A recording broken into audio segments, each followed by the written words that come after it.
The wedding dress hung in my room like a ghost, ivory silk that cost more than most people earned in a year. I stared at it from my bed, watching how the afternoon light filtered through the lace, creating patterns on my floor that looked like prison bars. My father had announced my engagement 3 weeks ago over dinner, the same way he announced everything, as if it were already decided, already done. Antonio Russo would be my husband. The merger of the Vitali and Russo families would be complete. Chicago would be ours, undisputed. I hadn't argued. Vitali daughters didn't argue. Instead, I'd excused myself from the table, walked calmly to my bathroom, and vomited until there was nothing left inside me but the hollow ache that had lived there for 2 years. 2 years, 3 months, and 16 days, to be exact, since the night Marco died. The official story was a rival family, a targeted hit, quick and clean. Marco Santini, promising young attorney, caught in the crossfire of a world he'd tried to leave behind. His family had been part of our organization once, but Marco wanted out. He wanted light instead of shadow, law instead of lawlessness. He'd wanted me to come with him. I touched the ring on my right hand. Not an engagement ring, but the simple silver band Marco had given me the night before he died. "It's a promise," he'd said, sliding it onto my finger in his tiny apartment, miles away from my father's mansion. "When you're ready, when you can break free, we'll make it official. We'll go somewhere they can't find us." I'd believed him. 22 years old and naive enough to think love could overcome blood. They found him 3 blocks from the courthouse where he worked. 2 shots, close range. Professional. The kind of execution that sent a message. My father had held me while I sobbed at the funeral, his hand heavy on my shoulder. "These things happen in our world, Dalsetsa," he'd murmured. "This is why you need protection. Why you need to stay close to family." I hadn't known then. Hadn't understood the weight of his words. The morning of my wedding, my mother came to help me dress. She moved around me silently, fastening buttons and adjusting the veil with practiced efficiency. In the mirror, we could have been the same person separated by decades. Dark hair, olive skin, eyes that held too many secrets.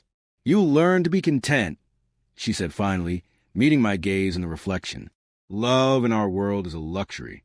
But respect, partnership, these things can be built. Did you build them with Papa?" Her hand stilled on my shoulders. "I built a life. 4 children.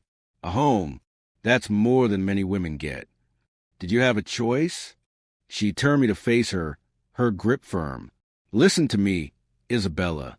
Antonio Russo is a powerful man. Dangerous. But he's smart, and from what your father says, he's fair. Don't look for romance. Look for understanding. Look for spaces where you can breathe. What if I don't want to breathe? What if I just want to stop?" My mother's face softened for just a moment, and I saw something in her eyes I'd never noticed before, a grief that matched my own. "Then you do what every woman in our family has done. You survive. You endure. And you find moments of light wherever you can." The church was filled with flowers. White roses, my father's choice. I'd wanted wildflowers, something alive and untamed, but the decision hadn't been mine. Nothing was mine anymore. Not my name, not my future, not even my grief. I walked down the aisle on my father's arm, and for a moment I considered running, just lifting the heavy skirt of my dress and sprinting back down the aisle, out the doors, into the Chicago streets. But the weight of my father's hand and the eyes of 200 guests held me in place. Antonio Russo waited at the altar. I'd only met him once before, briefly, at the engagement announcement. He was tall, dark-haired, impeccably dressed, handsome in a sharp, dangerous way that made people step back when he entered a room. He'd been polite, formal, his handshake firm but not crushing. But I hadn't really looked at him, hadn't let myself see him as real. Now, as I reached the altar and my father placed my hand in Antonio's, I forced myself to meet his eyes. They were gray, I realized, storm-colored and unreadable. He looked at me with something that might have been curiosity or calculation. I couldn't tell which. "You're beautiful," he murmured, quiet enough that only I could hear. I didn't respond. Couldn't. My throat was too tight. The ceremony was a blur of Latin and incense, Promises I didn't mean, vows I couldn't keep.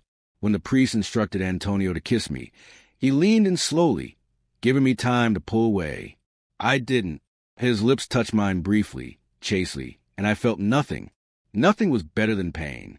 The reception was held at my father's estate, the sprawling mansion where I'd grown up. Every room was filled with roses and champagne, with men in expensive suits discussing territory and tribute, with women who smiled and gossiped and pretended not to notice the guns hidden beneath their husbands' jackets. I moved through it mechanically, dancing when expected, smiling when required. Antonio stayed close, his hand on my lower back, introducing me to men whose names I immediately forgot. He was good at this. I realized the performance of power, the careful navigation of respect and intimidation. "You don't have to pretend for me," he said during one of our dances, his breath warm against my ear. "Pretend what?" "To be happy. I know what this is." I pulled back slightly to look at him. "And what is this?" "A business arrangement, beneficial for both our families." His gray eyes searched my face. "I won't demand what you can't give, Isabella. I only ask for respect and discretion." How generous. A ghost of a smile touched his lips. "I don't expect you to love me. I don't expect you to even like me. But we'll be living together, sharing a life. It doesn't have to be miserable, doesn't it?" The words came out sharper than I intended, and I saw something flicker in his expression. "I've heard about Marco Santini," he said quietly. My blood went cold. "Don't say his name. I'm not trying to upset you. I'm trying to tell you I understand. Grief doesn't follow a schedule. You understand nothing." I pulled away from him, creating space between our bodies even as the music continued. "You don't know what it's like to lose everything." Something dark crossed his face. "Don't I?" Before I could respond, my father appeared at Antonio's shoulder, all smiles and congratulations. "My children, come, we need photos of the families together." The rest of the evening passed in a haze. By the time we left for Antonio's home, my home now, I reminded myself I was exhausted down to my bones. The dress felt impossibly heavy, the veil a shroud. Antonio's penthouse was in the heart of Chicago, 50 floors up with views that stretched across the city lights. It was modern, minimalist, all clean lines and expensive art. It looked like a showroom, not a home. "The master bedroom is through there," he said, pointing down a hallway. "I've had your things moved in. The guest room is next door if you prefer your own space." I stared at him. "You're giving me a choice? Did you think I'd force you?" He shrugged off his jacket, draping it over a chair. "I told you, Isabella, I won't demand what you can't give." "Why not? I'm your wife. In our world, you own me now." His jaw tightened. "I don't believe in ownership. Partnership, yes. Possession, no." He moved to the bar, pouring himself a whiskey. "Would you like a drink? I want to know why you agreed to this marriage." He paused, glass halfway to his lips. "Why does any man in our position agree? Power, territory, alliance. But you didn't need this marriage. The Russo family is strong enough without us." "True." He took a sip of his whiskey, studying me over the rim of the glass. "But your father made me an offer I couldn't refuse." The word sent ice through my veins. It was a phrase with weight in our world, loaded with implications. "What does that mean?" "It means we all have our obligations, Isabella." "Even me?" He set down his glass. "I'm going to change. Take whichever room you want. We'll figure out the rest as we go." He disappeared down the hallway, leaving me alone in the vast, cold living room. I walked to the windows, pressing my forehead against the glass. Somewhere out there, Marco was buried. Somewhere out there, whoever killed him was living their life, unpunished. And I was here, married to a stranger, playing out a role in a story I'd never wanted to be part of. I chose the guest room. The first weeks of marriage were strange and formal. Antonio left early each morning, returning late in the evening. We ate dinner together when our schedules aligned, making careful conversation about nothing important. He was courteous, respectful, giving me space while maintaining the public appearance of a united couple. We attended functions together, dinners with both families, meetings with associates, charity galas that were really just networking opportunities for criminals in tuxedos. Antonio played his role perfectly, and I learned to play mine, the dutiful wife, the mafia princess who'd married well. But at night, alone in my room, I researched. I used a laptop Antonio had given me, digging through news archives, police reports, everything I could find about Marco's death. There had to be something, some clue about who'd killed him. The official story was always the same. A hit by a rival family. But which family? Which organization? The details were always vague, carefully scrubbed. One evening, about a month into our marriage, I was in Antonio's study looking for a book when I found the file. It was tucked between two law volumes on the top shelf, and I only noticed it because I'd been standing on a chair, straining to reach.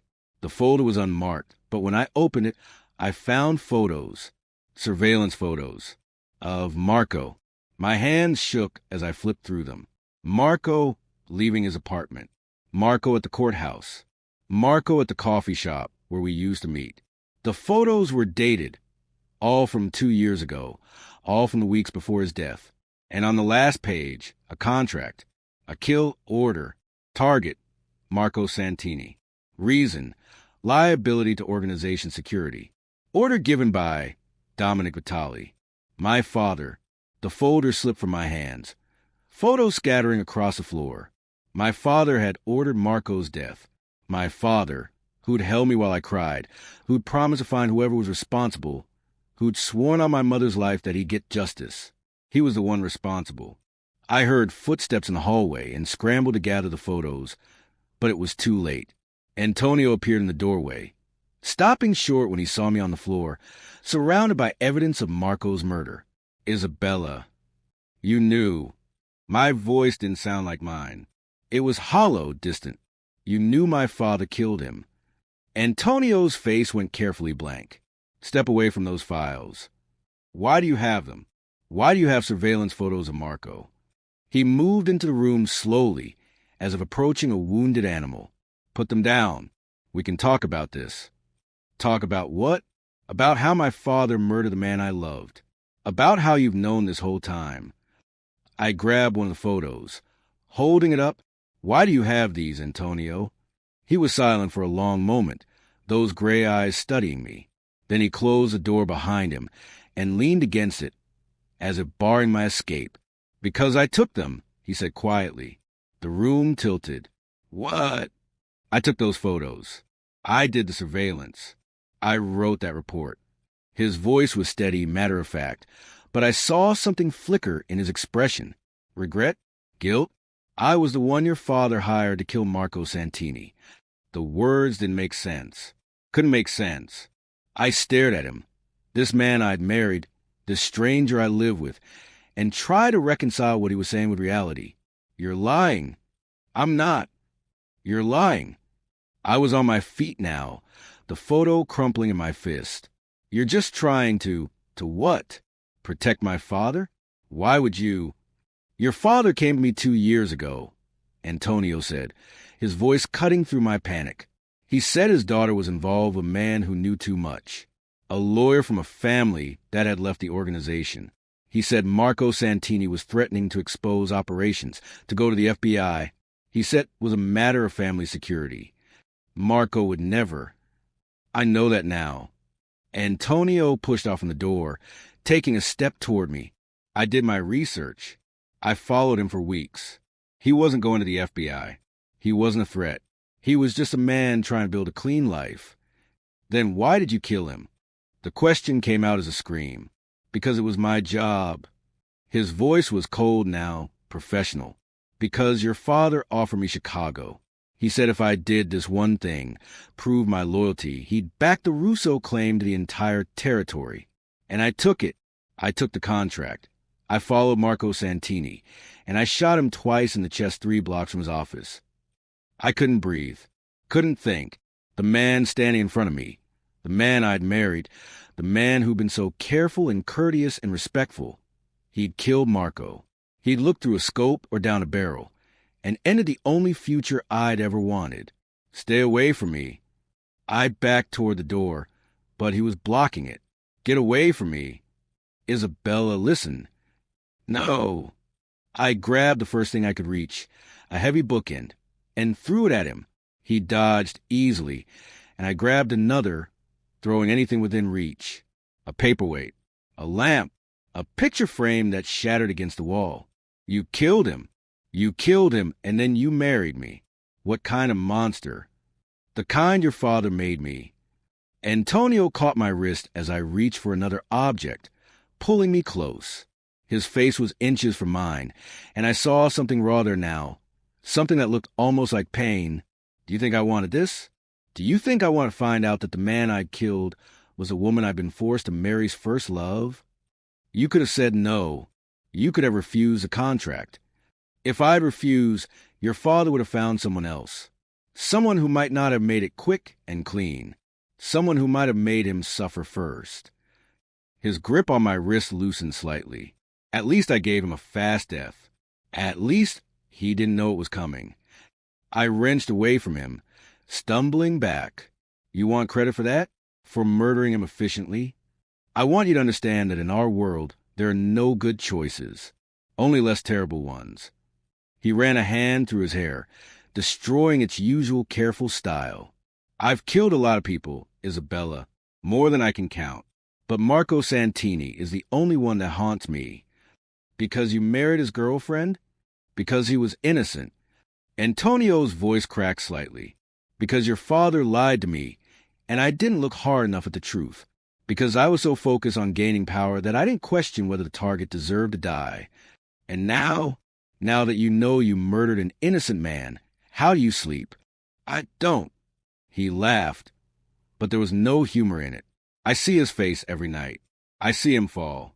And then I see you, and I know that every moment you spend in this apartment, you're living with your love's killer. The truth of it crashed over me like a wave. I was married to the man who'd killed Marco. I'd been sleeping under the same roof as his murderer. I'd eaten meals with him, made conversation, played the role of dutiful wife. I ran. I made it to my room and locked the door, sliding down to the floor with my back against it. The sobs came then, violent and wrenching, 2 years of grief and rage finally breaking free. I thought knowing who killed Marco would bring some kind of closure. Instead, it had opened a wound that felt like it might never heal. Antonio didn't try to break down the door, didn't demand I come out. I heard his footsteps outside my room, heard him pause, then move away. I stayed there all night, crying until there were no tears left, until I was empty and hollow and numb. By morning, I'd made a decision. I found Antonio in the kitchen, making coffee. He looked like he hadn't slept either, his shirt wrinkled, dark circles under his eyes. When he saw me, he straightened, wary. I want to know everything, I said. He set down the coffee pot carefully. Everything, every detail. When my father approached you, what he said, how you planned it, how you... My voice caught, but I forced it steady. How you killed him. I want to know it all. Isabella. Don't. I held up a hand. Don't tell me it won't help. Don't tell me it'll only make it worse. This is what I need. If I have to be married to you, if I have to live in this prison, then I deserve to know exactly what happened. Antonio studied me for a long moment, then nodded slowly. Okay, sit down. This will take a while. He told me everything. My father had approached him 6 months before Marco's death. The Vitali family wanted to consolidate power, wanted to eliminate any potential threats. Marco's family had left the organization years ago, but they still knew too much. And now Marco was a lawyer, working cases that came too close to family business. Your father showed me files, Antonio said, his hands wrapped around his coffee cup. Communications between Marco and a federal prosecutor. He said Marco was building a case, gathering evidence. That's impossible. Marco would have told me. I know that now. The files were fabricated. Good forgeries, but fake. He met my eyes. Your father wanted Marco dead because you loved him, because Marco was pulling you away from the family. The words hung between us, heavy with implication. My father killed Marco because of me? He killed Marco because he couldn't control you while Marco was alive. He thought if Marco was gone, You come back to the family. You be the obedient daughter again. I felt sick. All this time, I thought Marco died because of the world we lived in, but it was simpler than that, more personal. My father had killed him to keep me under his control. Keep going, I whispered. Antonio continued. He'd followed Marco for 3 weeks, learning his routines, looking for vulnerabilities. He'd seen us together twice, once at a restaurant, once walking through a park. He'd seen the way Marco looked at me, the way I smiled when I was with him. I almost backed out then, he admitted, seeing you together, seeing how happy you were. But I'd already taken the contract. And in our world, you don't walk away from a job. The morning of the execution, Antonio had positioned himself on a rooftop 3 blocks from Marco's office. He'd waited for Marco to leave the courthouse, followed him through the scope as he walked down the sidewalk, probably thinking about dinner or our next meeting or our future together. 2 shots, Antonio said quietly. Center mass. He was dead before he hit the ground. He didn't suffer. Stop. I couldn't hear anymore. Couldn't picture it. Stop talking. He fell silent, watching me with those gray eyes that had looked through a scope at the man I loved. What happened after? I finally asked. I collected payment. Your father transferred territory control to my family, and I tried to forget about it. He set down his coffee cup. Then, 3 weeks ago, your father called me again, said it was time to fulfill the rest of our agreement. The marriage. Yes, he said the Vitali and Russo families needed to unite, that you needed a husband who could protect you, who understood the life. He said it would be mutually beneficial. Antonio's laugh was bitter. What he meant was that he wanted to bind me to him permanently. Make sure I could never tell anyone what really happened to Marco Santini. Because if the truth came out, it would destroy him. The Vitali family would fracture. Other families would see it as weakness, ordering the death of a civilian over his daughter's romance. Antonio stood, moving to the window. Your father is smart. By marrying us, he ensured my silence and removed you from any potential future relationships. 2 problems solved. I sat with this information, trying to process it. My father hadn't just killed Marco. He'd orchestrated my entire life around that death. The grief, the isolation, the marriage, all was part of his design. Why are you telling me this? I asked, why not just lie, pretend you didn't know? Antonio turned to look at me.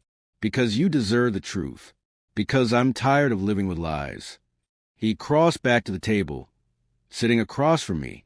And because I think you already suspected, somewhere deep down, the timing of the marriage, my reluctance to talk about the past. You knew something wasn't right.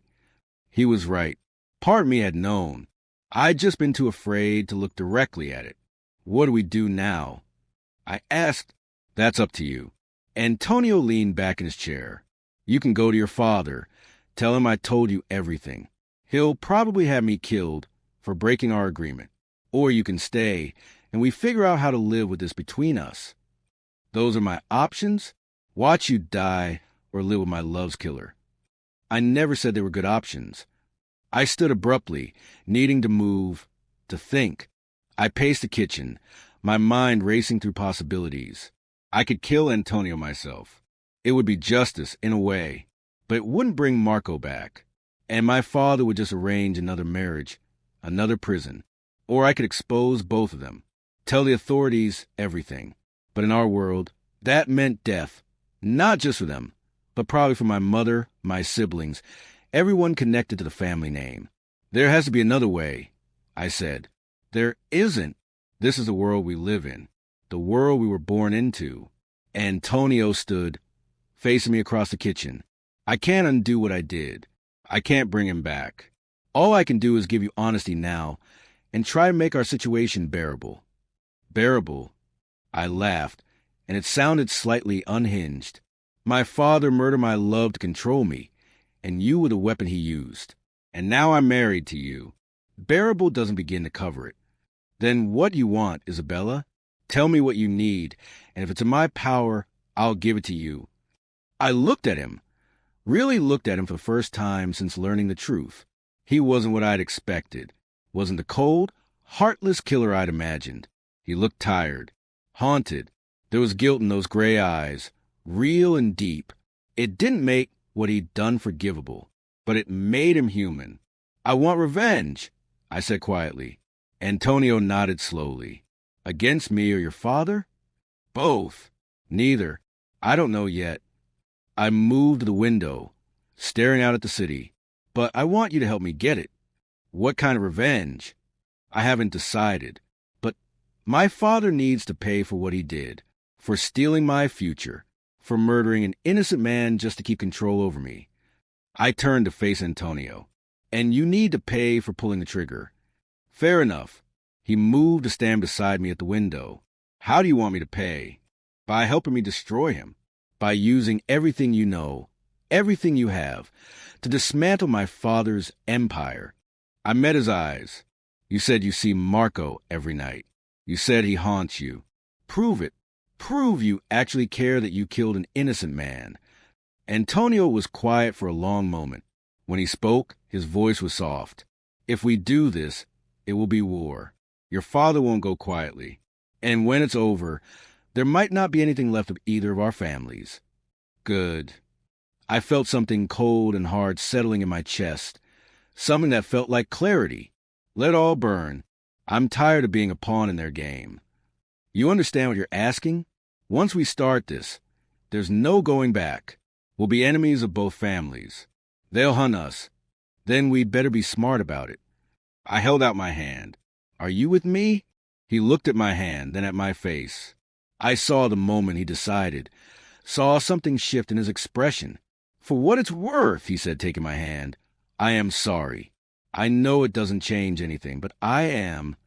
His hand was warm in mine, and I felt the weight of the promise we were making. It wasn't forgiveness. I might never forgive him. But it was a partnership, an alliance built on mutual guilt and rage, and a desperate need to break free from a world that had broken us both. "Sorry isn't enough," I said, "but revenge might be." The next months were careful and dangerous. During the day, we maintained our roles. The devoted couple. Antonio attended his meetings, expanded his operations. I played hostess at dinners, smiled at my father's gatherings, kissed Antonio's cheek for the cameras. But at night we planned. Antonio had access to decades of files, carefully kept records of every operation, every payment, every crime. He'd been in the game long enough to know where the bodies were buried, literally and figuratively. And I had something just as valuable: intimate knowledge of my father's organization, his routines, his weaknesses. "He trusts you," I told Antonio one night. Paper spread across the dining table between us. "He thinks the marriage has bound you to him." It has, in a way. I can't move against him without exposing myself. Not unless we're smart about it.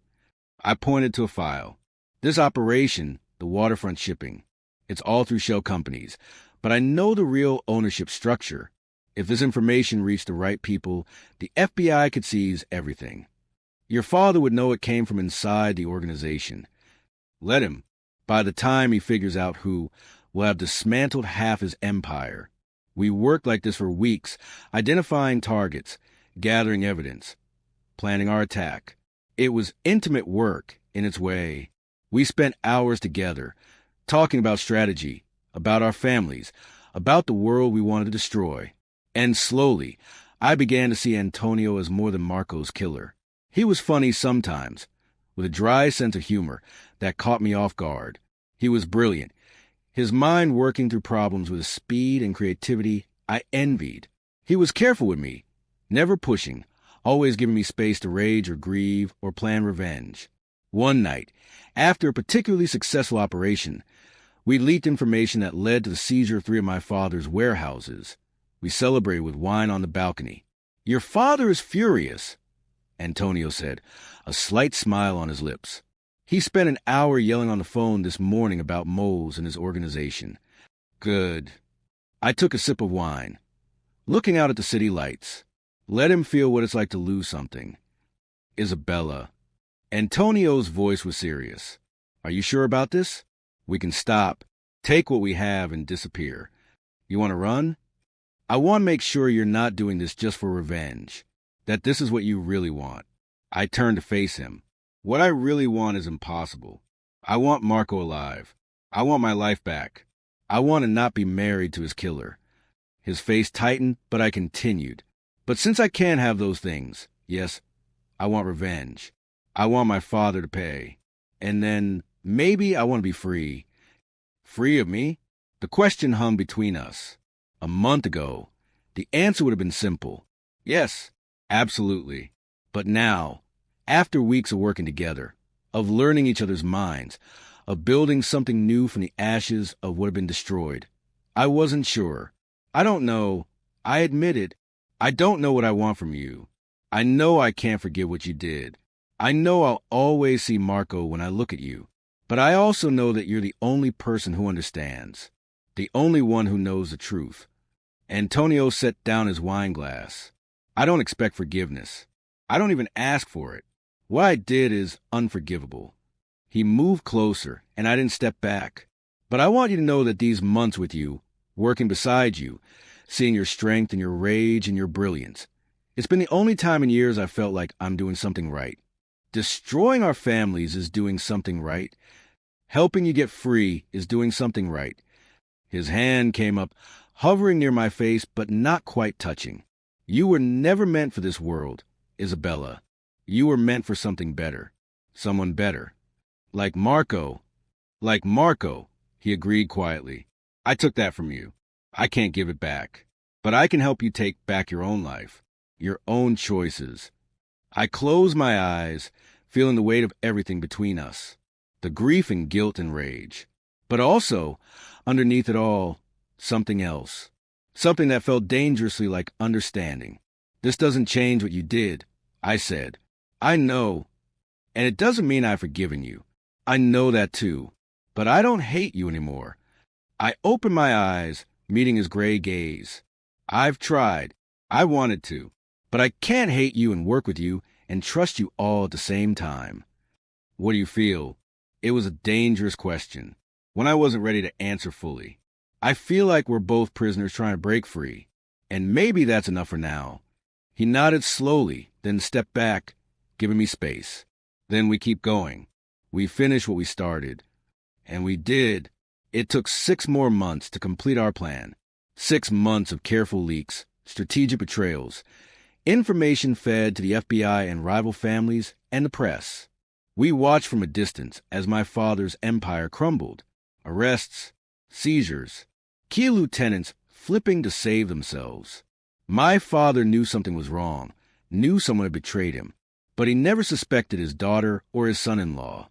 We played our roles too well, showing concern, offering support, all while tightening the noose around his throat. The end came on a Tuesday. Federal agents raided the Vitale estate at dawn, armed with warrants and evidence of decades of crimes. My father was arrested in his study, my mother in her bedroom. My siblings were questioned but ultimately released. They'd been carefully kept separate from operations, just like me. I watched the news coverage from Antonio's penthouse, our penthouse now. I felt nothing, no satisfaction, no joy, just a hollow emptiness where my father's control used to be. It's done, Antonio said quietly beside me. Yes. How do you feel? Free, I said, and lost. He turned off the television, and we sat in silence for a long time. Finally, he spoke. What do you want to do now? I don't know. I've spent so long focused on revenge that I haven't thought about after. I looked at him. What about you? I've already made arrangements. With your father out, the Russo family will need to restructure. I'm handing control to my cousin. I'm out. Out of the family business. Out of all of it. The life, the violence, the lies.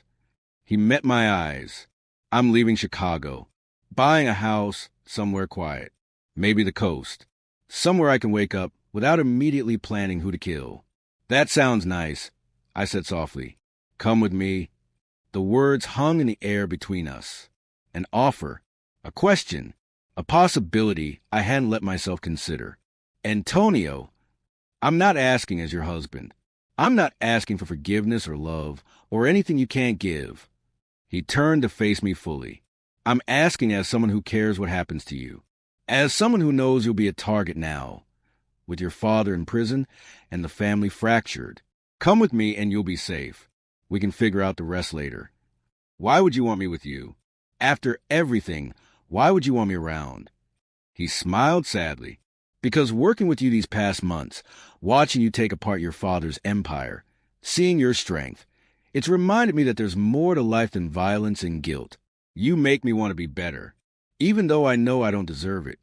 I thought about it, about staying in Chicago, trying to rebuild a life here, about facing my father's associates, my mother's disappointment, my siblings' questions, about living in the shadow of what I'd done.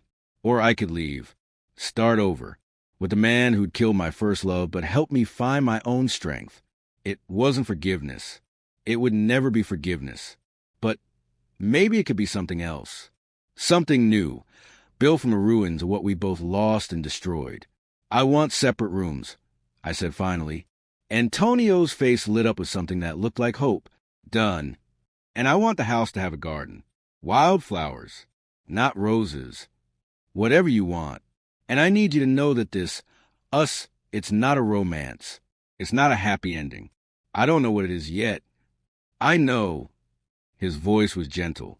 But it's a beginning. That's more than either of us had yesterday. We left Chicago 3 weeks later, after the legal dust had settled. My father was looking at life in prison. My mother had moved to Italy with my youngest sister. My brothers were trying to salvage what was left of the legitimate businesses. I said goodbye to no one. There was nothing left to say. The house Antonio bought was on the Oregon coast, perched on a cliff overlooking the Pacific. It was smaller than his penthouse, wore around the edges, but it had the garden I'd asked for, wild and overgrown, full of flowers I couldn't name. We moved through those first weeks carefully, learning to live together without the pressure of our families, without the weight of our plan. Antonio took the master bedroom. I took the room with the best view of the ocean. Some days were harder than others. I'd wake up from dreams of Marco, his face blurring with Antonio's, and I'd have to remind myself why I was here. Antonio would find me on those mornings, standing in the garden or staring at the waves, and he'd bring me coffee without asking questions. Other days were easier. We'd work in the garden together, pulling weeds and planting new flowers. We'd cook dinner side by side in the small kitchen. We'd sit on the porch and watch the sunset over the ocean, not talking, just being. Do you still see him? I asked one evening, months after we'd arrived. Marco, do you still see him when you close your eyes? Antonio was quiet for a long moment. Every day. But it's different now. Before I saw him fall. Saw the moment I took his life. Now, I see him the way he must have been with you. Happy, alive, the person he deserved to be. Does it help? Seeing him that way. It makes it worse, actually, because I understand better what I took. Not just from him, but from you. He turned to look at me. I'm sorrier now than I was the day I met you. I know. And I did know. I could see in the way he moved through the world now, careful and deliberate, as if trying to take up less space, as if trying to minimize the damage he could cause. Do you think you'll ever forgive me? He asked quietly. I considered the question honestly. I don't know. Some days I think I already have, at least partially. Other days I wake up and remember what you did, and I hate you all over again. I met his eyes, but I don't want to hate you anymore. It's exhausting, carrying that much anger. Then don't. Hate me, or forgive me, or feel nothing. Whatever you need. What if I don't know what I need? Then we figure out together. It was a together that undid something in me. This man who'd killed my first love, who'd married me as part of a business arrangement, who'd helped me destroy my own father.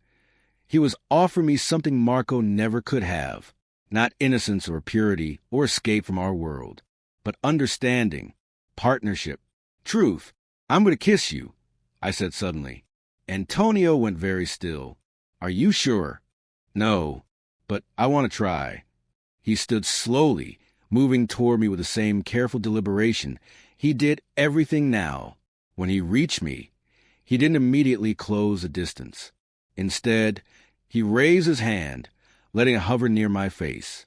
You can change your mind, he said. Anytime. I won't be hurt.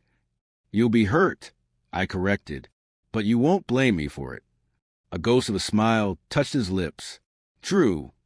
I leaned in first, closing the space between us. His lips were warm against mine, tentative, questioning. It wasn't like kissing Marco. Marco had kissed me like I was precious, fragile, something to be cherished. Antonio kissed me like I was a storm, dangerous and powerful and wild. When we pulled apart, I was shaking. Are you okay? He asked. I don't know. I kissed you, and I didn't think of Marco. I thought of you, and I don't know if that makes me a terrible person, or if it means I'm finally moving forward. Maybe it means you're human. Maybe it means you're allowed to want more than grief. I loved him, I said fiercely. I will always love him. I know. I'm not asking you to stop. Antonio's hand came up, cupping my face gently. Love him. Grieve him. He deserved both. But also let yourself live, Isabella. Let yourself have moments of happiness. He would have wanted that for you. You didn't know him well enough to know what he wanted. I know he loved you. That's enough. I kiss him again, harder this time, with more certainty. And when he wrapped his arms around me, pulling me close, I let myself sink into it. Let myself feel something other than loss. It wasn't forgiveness. It wasn't absolution. But it was a step forward, and that was something. We took things slowly after that. Some nights I'd go to his room, and we'd lie together in the dark, talking about everything and nothing. Other nights I'd stay in my own space, needing the solitude to process everything I was feeling. Antonio never pushed, never demanded. He gave me space and time and patience, and in return, I gave him honesty. When I was angry, I told him. When I was sad, I let him see it. When I wanted him, I showed him. It was the strangest relationship I could imagine, built on murder and revenge and mutual destruction. But it was also real in a way my relationship with Marco had never been. Marco and I had lived in a fantasy, pretending we could escape our world. Antonio and I had no illusions. We knew exactly what we were. Two broken people trying to build something new from a wreckage. One morning, almost a year after we'd left Chicago, I woke to find Antonio in the garden. He was kneeling in the dirt, planting something. When I got closer, I saw they were forget-me-nots. For Marco, he said without looking up. I looked up his favorite flowers. These were what he grew in window boxes at his apartment. I knelt beside him, looking at the small blue flowers. How did you know that? I saw them when I was doing surveillance. Noticed he watered them every morning before work. Antonio sat back on his heels. I thought maybe you'd want them here. A place to remember him that isn't connected to his death. Something in my chest cracked open. This man, this killer, was planting flowers for the man he'd murdered. For me, because he understood that I needed to keep Marco close even as I moved forward. Thank you, I whispered. It's not enough. It will never be enough. He turned to look at me, but it's what I can give. I took his hand, dirt and all. It's enough for today. We finished planting the flowers together. When we were done, we sat beside them, shoulders touching, watching the sun rise over the ocean. Do you regret it? I asked, coming here with me instead of just disappearing. Never, not for a single moment. He squeezed my hand. You're the best thing I never deserved. That's a terrible line, but it's true. I leaned my head on his shoulder, breathing in the salt air and the scent of earth and growing things. I'm glad you're here, even though I probably shouldn't be, even though it's complicated and messy and wrong in about 1,000 ways. Love usually is. Is that what this is? I pulled back to look at him. Love. Antonio's gray eyes were serious. On my end, yes, I know I have no right to love you. I know what I took from you. But I do love you, Isabella. Not in spite of everything that happened, but because of who you became through it. You're the strongest person I've ever met. And on my end, I asked quietly, on your end, it's whatever you need it to be. Love, partnership, companionship, revenge, all of it or none of it. I'm not going anywhere. I thought about it, about what I felt when I looked at this man. It wasn't the bright, uncomplicated love I'd felt for Marco. That had been youth and hope and innocence. This was different, darker, built on understanding and shared pain and the knowledge that we'd both done terrible things. But it was love nonetheless. Complicated and scarred and imperfect, but real. I love you, I said, and the words felt like both a betrayal and a liberation. I love you, and I hate that I love you, and I'm sorry to Marco, and I don't know how to reconcile any of it. You don't have to reconcile it. You just have to feel it. Is that enough? For me, it's everything.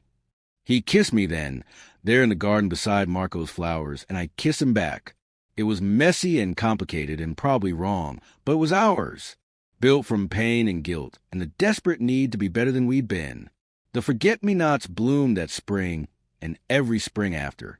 I tended them carefully, talking to Marco sometimes when Antonio was away, telling him about my life, about the strange path I'd taken, about the man I'd somehow learned to love despite everything. I didn't know if Marco would have understood, didn't know if he would have forgiven me for falling in love with his killer, but I hoped somewhere he knew I was happy, or at least as happy as someone with my history could be. Antonio kept his promise. He never asked for more than I could give. Some days I was everything, my body, my time, my heart. Other days it was just my presence, sitting beside him on the porch, watching the waves. We built a life together, strange and unconventional, and ours. We planted more gardens. We adopted a dog who'd been abused and needed someone who understood trauma. We volunteered at a local shelter, trying to give back some of what we'd taken from the world. It wasn't redemption. We both knew we were beyond that, but it was something, a small light in the darkness we'd both lived in for so long. 3 years after leaving Chicago, I got a letter from my mother. She was dying, she said. Cancer. She wanted to see me one last time. You should go. Antonio said when I showed him the letter. I don't know if I can face her. Face any of them. She's your mother. And despite everything, you loved her once. Will you come with me? He hesitated. Are you sure you want me there? It might make things harder. Everything about my family is hard. At least with you there, I'll have someone on my side. We flew to Italy together. My mother was in a villa overlooking Lake Como, frail but still sharp-eyed. She looked at Antonio when we entered her room, then at me. So this is the man you chose, she said. He's the man I was forced to marry. But yes, I chose to stay with him. Your father will be furious. Good. I sat beside her bed, taking her hand. It was thin, almost translucent. I'm glad he's rotting in prison. I'm glad I helped put him there. My mother smiled faintly. I know. I've always known it was you. Who else could have known so much? Who else would have cared enough to tear it all down? You're not angry? Angry? Darling, I'm proud. She squeezed my hand weakly. You did what I could never do. You broke free. You could have left. Any time. No, I couldn't. I didn't have your strength. But you're different. You're what I might have been if I'd been braver. She looked at Antonio. And you, the assassin who fell in love with his target's woman. Antonio flinched but held her gaze. Yes. Do you make her happy? I try. I don't always succeed. Good. Marriage shouldn't be easy. If it's easy, someone isn't being honest. My mother turned back to me. I'm dying, Isabella. And I need you to know that I'm sorry. Sorry I couldn't protect you. Sorry I couldn't be stronger. You did the best you could with what you had. Maybe, but you did better. You became more than I ever allowed myself to be. She closed her eyes, tired. Thank you for coming.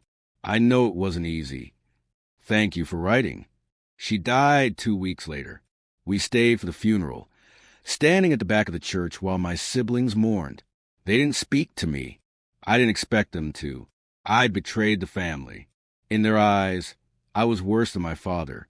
But I'd also saved them.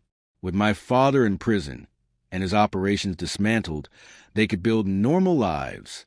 They could leave the family business behind if they chose. It was a gift they didn't know they'd received. We flew back to Oregon the day after the funeral. The house felt like home now in a way no place ever had. Antonio had painted the kitchen while I was gone.